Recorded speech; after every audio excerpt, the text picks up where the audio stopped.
নমস্কাৰ বন্ধু বান্ধৱীসকল মই নীলাক্ষীয়ে মোৰ চেনেললৈ আপোনালোকক স্বাগতম জনাইছো। আজি মই এটা ৰেচিপি লৈ আহিছো জাতিলাও বিলাহী দি বাহু মাছৰ জোল। এটা সিম্পল ৰেচিপি হয়, যেহেতু ঘৰতে খাবলৈ বনাইছিলো ভাবিলো আপোনালোকৰ লগত শ্বেয়াৰ কৰো। তেন্তে হকচোন চাও মইনো কেনেকৈ বনালো।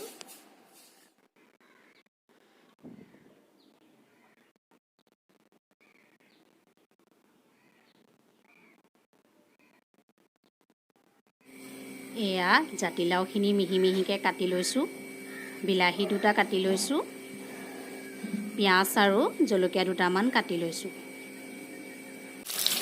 লগতে মাছখিনিও ফ্ৰাই কৰি আছোঁ। সেই একেখন কেৰাহীতে পিঁয়াজখিনি ভাজি লৈছোঁ, যিহেতু তেলখিনি গৰমেই হৈ আছে।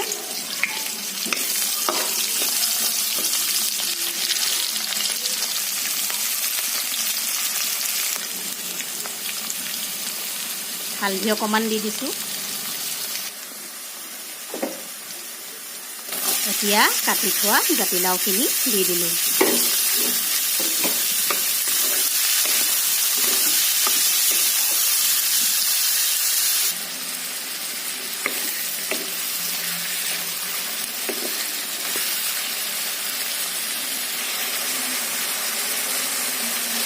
বিলাহীখিনিও দি দিলোঁ।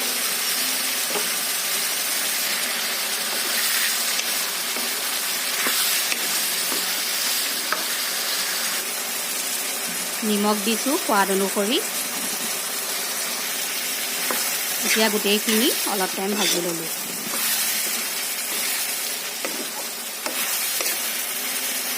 এতিয়া ঢাকনি এখনে ঢাকি অলপ টাইম সিজিব দিছোঁ।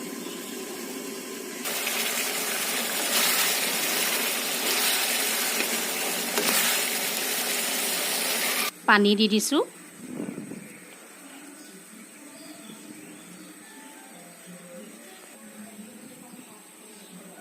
পানী দি ঢাকনি এখনে ঢাকি 10 মিনিটমানলৈকে উতল আহিব দিছোঁ।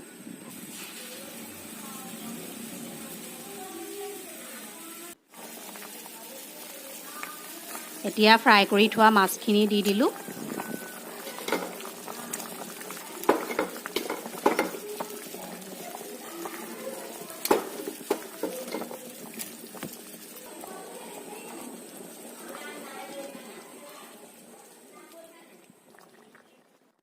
ঢাকনি এখনে ঢাকি দিছোঁ অলপ টাইম। ধনিয়া পাত কেইটামান দি দিছোঁ। ধনিয়া পাত দিলে দেখিবলৈ ধুনীয়া হয় আৰু খায়ো ভাল লাগে। হৈয়ে গৈছে প্ৰায়। এয়া জাতিলাও বিলাহী দি বাহু মাছৰ জোল ৰেডি। এতিয়া খাবলৈহে লাগে আৰু। তেন্তে জনাবচোন ৰেচিপিটো চাই কেনে পালে। আৰু যদি ভাল পালে তেন্তে লাইক, কমেণ্ট, শ্বেয়াৰ আৰু ছাবস্ক্ৰাইব কৰি দিব। তেনেহ'লে আজিলৈ আহিছোঁ, ধন্যবাদ।